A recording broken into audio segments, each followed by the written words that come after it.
Here, I pulled up exactly the same CPU data that we were looking at earlier from this pod called Storage Persistence 2, right? Like we're Mhm. looking at all the CPU time over the last 15 minutes. Okay. And what you can do here is press this button called download Mhm. pprof. Mhm. And this happens to be exactly the format that the Go compiler expects. It's as if it was designed with this in mind. Okay. Great Exactly. coincidence. And so you can then just put this into your deployment pipeline and Mhm. then compile it with this data. And something that's really awesome about the Go compiler's PGO implementation is something that came out of this research paper that Google published a couple of years ago called Mhm. Auto Feedback Driven Optimizations, where Google was basically saying what has historically been wrong with PGO has been that you needed source stability. So you needed Mhm. to compile the source code, deploy that source code, profile that same source code, and then recompile exactly the same source code again to be able Mhm. to take advantage of profile guided optimizations.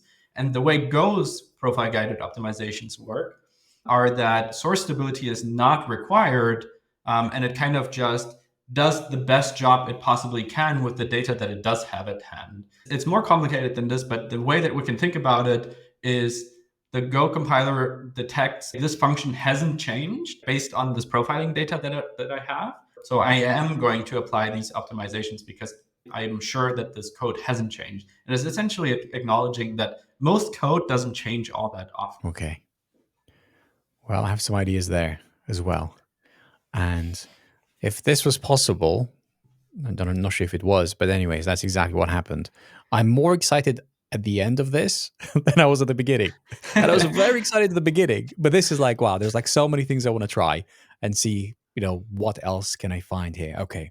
And then Well, then actually I have a tiny sure. extra one. And this is something I mentioned earlier that I started the deployment like Mhm. just as we started recording, right? And I had no Right. idea if this was going to work. So this is actually, Okay. even for myself, the first time looking at this. What the Go compiler in the newest release candidate does is it actually adds some new metadata to memory profiling data.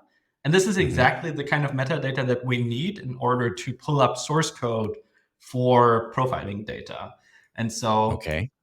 this is very exciting because now, what we were already able to do is that we go here and say something like this, that we want to see the source code for this CPU data. And we can see that over here, kind of in line with the source code. So that's Whoa. already incredibly cool. And we can do Uh-huh. this. We could already do this with CPU profiling data. I haven't Um, seen this one before. I mean, this is like, wow. Okay. Okay. Okay. Right. and the idea Yes. is that now we finally have the same, and we could actually see that here now. So we were looking at this load snapshot function earlier, right? And Uh-huh. now we can actually see Oh, wow. how much on which line memory is being allocated here. So now we know precisely that exactly this amount of memory is being allocated on this line. Wow. This is And really cool. this is actually very mind blowing because Thor and I also see this for the very first time right now. Oh my goodness me. Man, this is So so cool. Like, this is so cool. Like, all we are looking at is some numbers. Like, let's just yeah, be honest. That's exactly what's happening here. But those numbers have some very specific meaning in this context. And being able to make that correlation, that's what is mind blowing. Wow. So, do you need a special Go version, or like what makes this possible? I have so many questions. so I said we were wrapping up, but I don't think so. I think we have to keep rolling. there's a couple of things that need to happen. So you need a Go 1.22 version. Okay. You need to actually upload your source code to Polar Signals Cloud for this to be available. Hmm. And you need to supply a very specific flag to when you compile your Go Hmm. binary, so Hmm. that this metadata is correctly added to your binary. it's one flag, but we need to know exactly what it is and Right. expect a blog post to be released about this anyway. Oh yeah, great. Okay, we will link to that for sure when it comes out. Wow, this is really cool. Wow, that feels like a bombshell, more like a rocket, like a nuclear explosion, something like that, something really, really massive. That is really cool. We could see Okay. that clearly we need some work on the UI since Yeah. we actually saw it for the very first time now. But yeah, Yeah. that's I'm very excited about this. Yeah, that was cool. The possibilities. That's what it is, right? A new year is all Yeah. possibilities.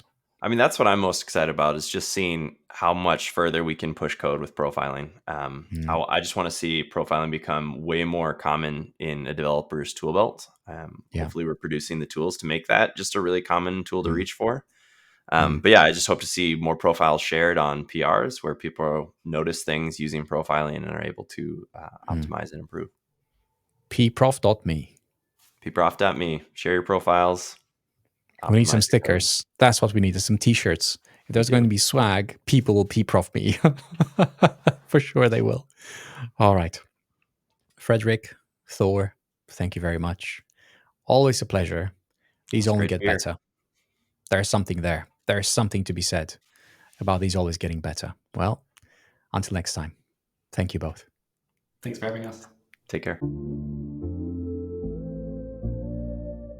If you enjoyed this, there is a podcast that goes with it. Check out pod.gerhard.io. For the full conversation, go to makeitwork.gerhard.io. Until next time.